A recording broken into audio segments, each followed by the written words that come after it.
Assalamualaikum warahmatullahi wabarakatuh. Hai semuanya. Makasih buat kalian yang udah klik video ini. Dan buat kalian nih yang baru kali ini nonton video gue, selamat datang. Ketemu lagi sama gue, Elsya Septagia.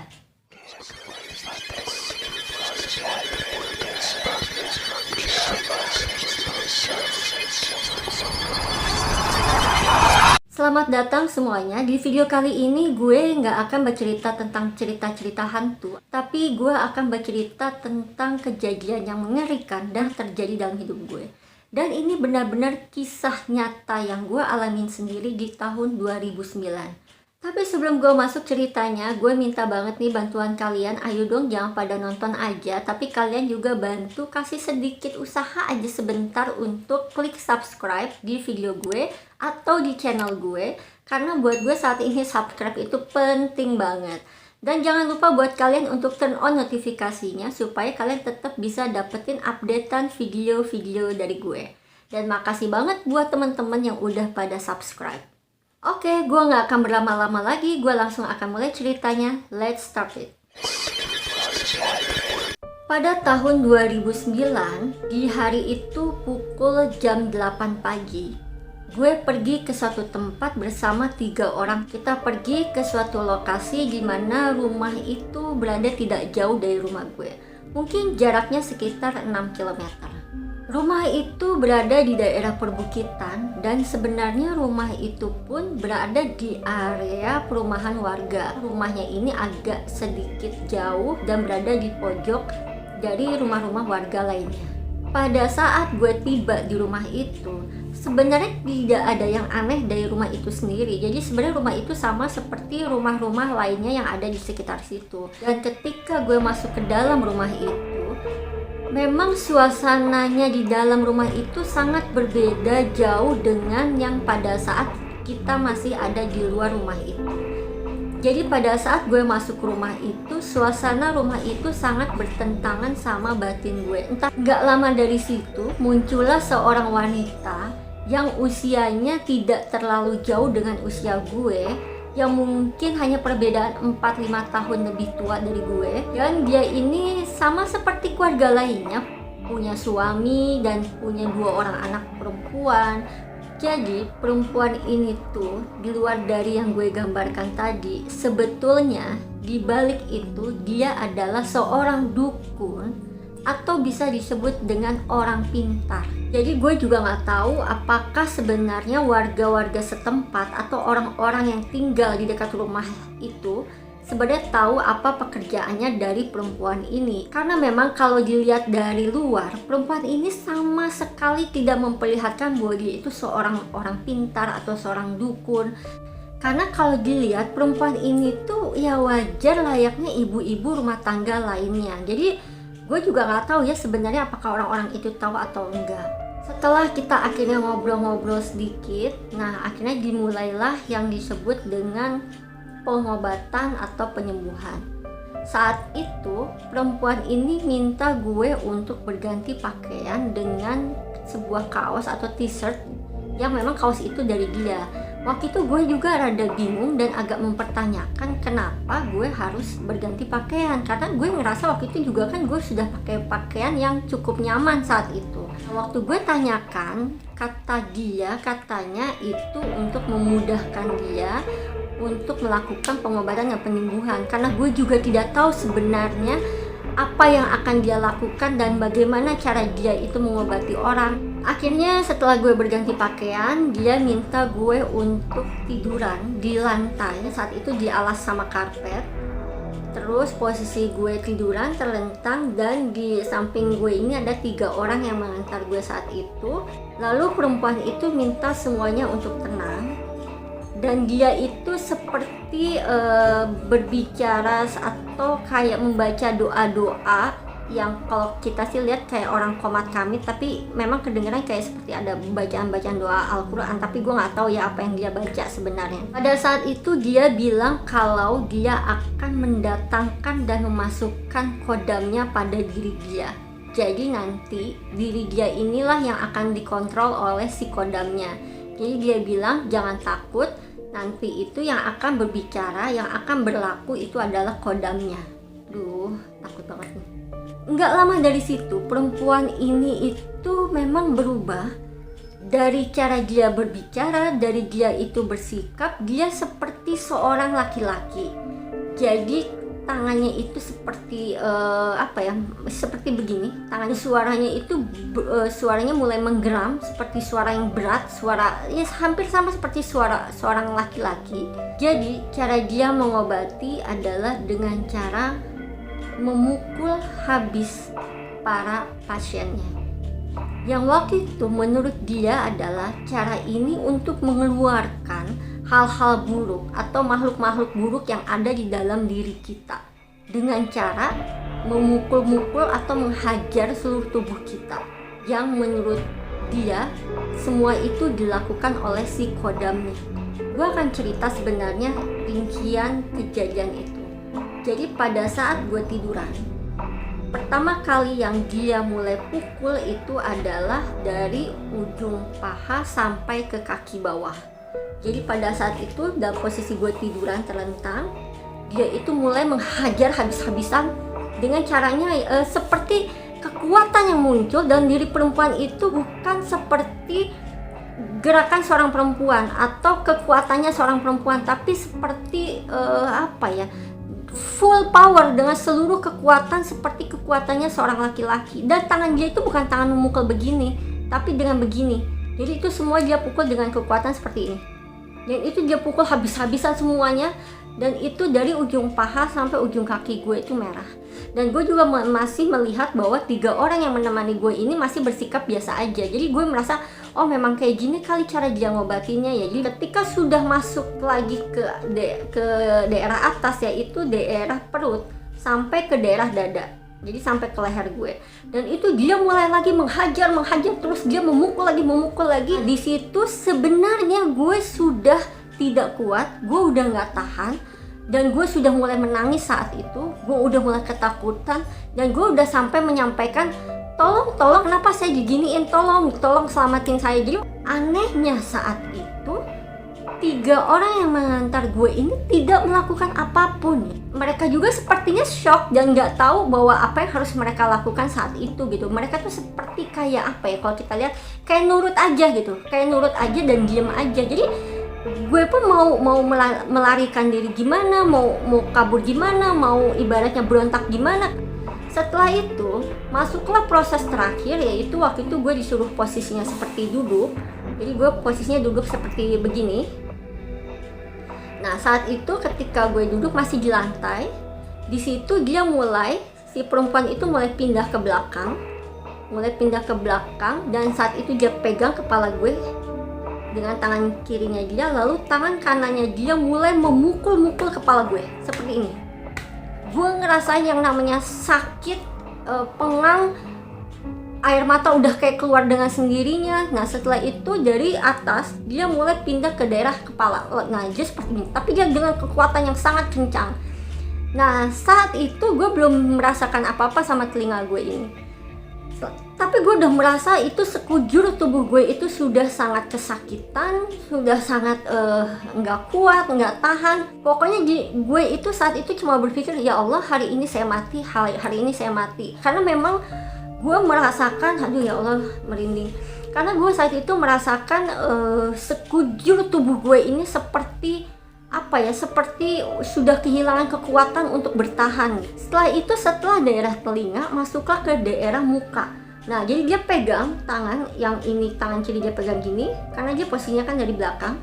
Lalu dia pukul muka semua seperti ini, sama dia dihajar habis-habisan dengan yang memang itu bukan kekuatan perempuan. Karena gue bisa tahu itu, bisa ngerasain itu. Saat itu gue sudah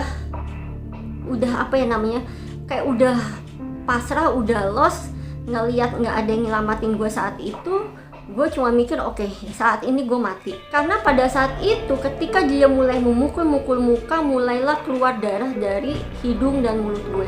Di situ gue sudah nggak tahu lagi harus gimana, badan gue sudah lemes, gue nggak punya kekuatan apapun saat itu. Yang seingat gue saat itu adalah tiba-tiba selesai, terus akhirnya 3 orang ini kaget ngeliat gue yang sudah berlumuran darah. Mereka bawa gue ke kamar mandi, gue bersihin semuanya. Akhirnya Ini ada momen yang memang agak ke-skip karena gue lupa. Tiba-tiba gue inget saat itu gue sudah dibopong. Setelah itu gue nggak sadar. Jadi setelah itu gue bangun-bangun.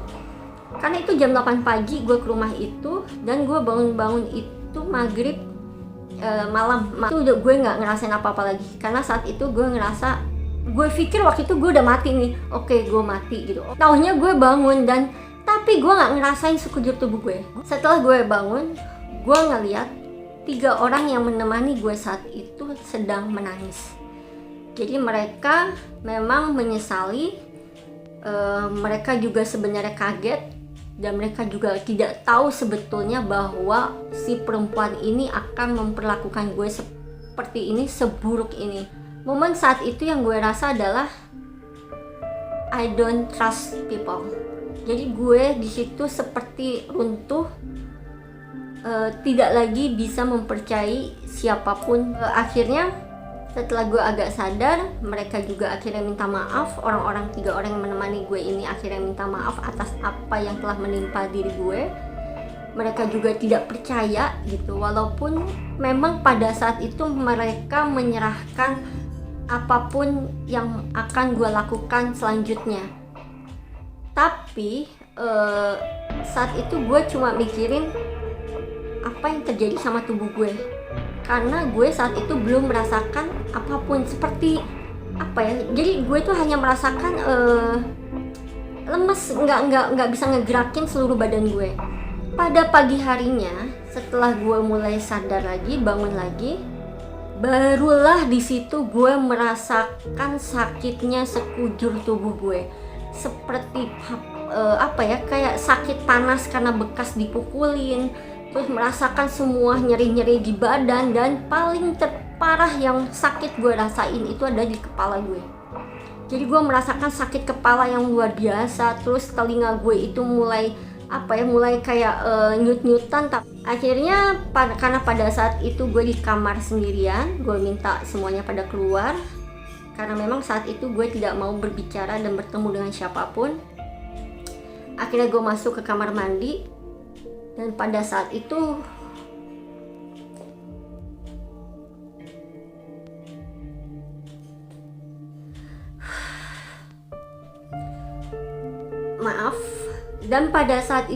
gue melihat hal yang tidak pernah gue bayangin sebelumnya yang akan terjadi dalam hidup gue. Jadi pada saat itu gue melihat muka gue semua sudah lebam-lebam, baik itu di daerah. Jadi gue melihat ada 3 jari bekas jari pukulannya itu ada di sekitar pelipis gue di sini.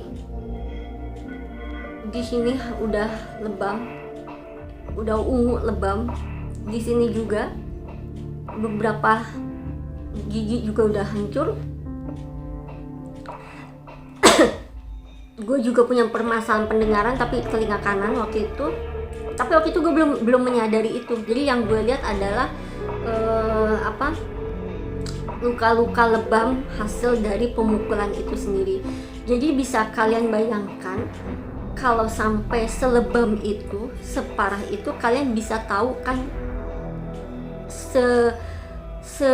sekeras apa pukulan itu dan separah apa perlakuan si perempuan ini terhadap gue saat itu.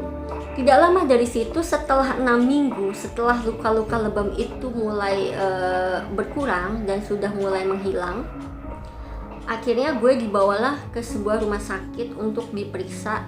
Setelah gue dibawa ke rumah sakit saat itu, gue dibawa ke rumah sakit THT waktu itu, karena memang sakit kepala akibat luka di telinga ini masih kerasa sama gue. Akhirnya gue dibawa, dan saat di rumah sakit itu gue diminta untuk mengaku kalau gue jatuh dari tangga. Jadi pada saat itu akhirnya dokter memeriksa gue, dan ternyata telinga kanan gue itu bermasalah. Itu kenapa gue nggak begitu bisa, kenapa telinga kanan gue ini nggak bisa mendengar dengan jelas gitu. Jadi semua itu sembuh dalam waktu 2 bulan. Setelah dari rumah sakit itu sempet ada kepikiran sama gue ingin melakukan visum untuk jaga-jaga. Jadi pada saat waktu gue sadar di pagi harinya itu, Untungnya berapa hari setelah kejadian itu gue memfoto dari muka sampai kaki yang ada bekas-bekas luka itu. Jadi gue minta maaf kalau di sini gue tidak bisa ngasih lihat hasil foto-foto yang daerah lainnya. Jadi gue hanya kasih lihat yang daerah muka. Gue berusaha untuk menceritakan ini sama beberapa orang teman gue yang memang pada saat itu mereka berkompeten dalam masalah hukum.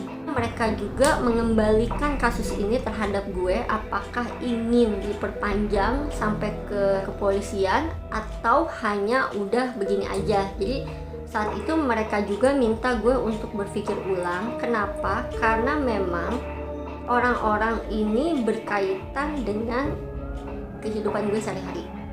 Jadi akhirnya pada saat itu gue memutuskan untuk menutup kasus ini. Gue nggak tahu tindakan gue waktu itu adalah bodoh atau salah gitu, tapi yang gue pikirkan saat itu adalah hubungan baik dari orang-orang yang terkait di dalam kasus ini.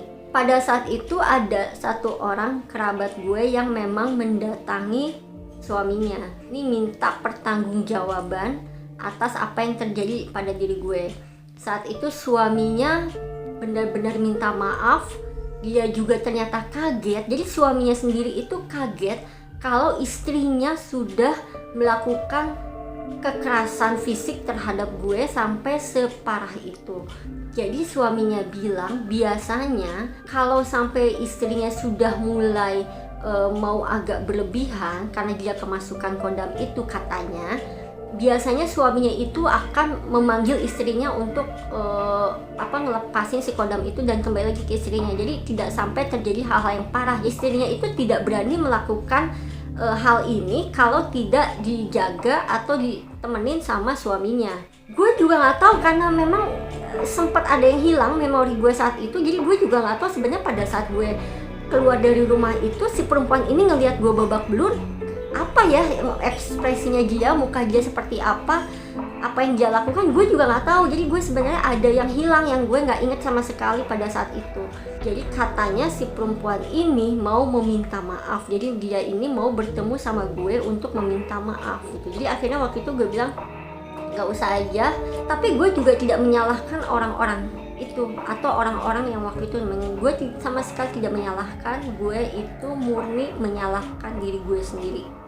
Jangan sampai kebodohan ini terjadi sama diri kalian. Jadi kalian harus lebih hati-hati lagi dan jauhi hal-hal seperti ini, karena hal-hal seperti ini adalah musyrik.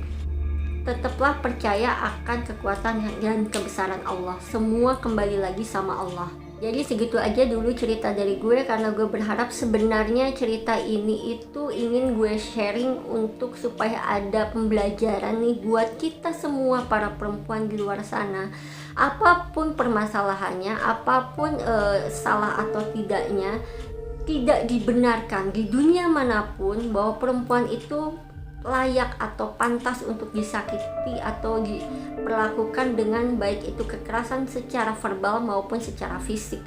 Jadi ketika kalian mengalami hal seperti itu, speak up, do something, atau kalian minta support atau bantuan dengan orang-orang yang kalian anggap berkompeten atau menguasai dalam hal ini. Jadi sekali lagi gue berharap tidak pernah ada lagi hal yang terjadi dalam diri gue ini, ada lagi korban-korban di luar sana. Semoga kalian semua bisa tetap hati-hati. Oke, segitu dulu aja. Gue berharap kita akan ketemu lagi di video-video berikutnya. Jangan lupa buat kalian yang belum subscribe, silahkan kalian subscribe sekarang juga. Sampai ketemu lagi. Bye.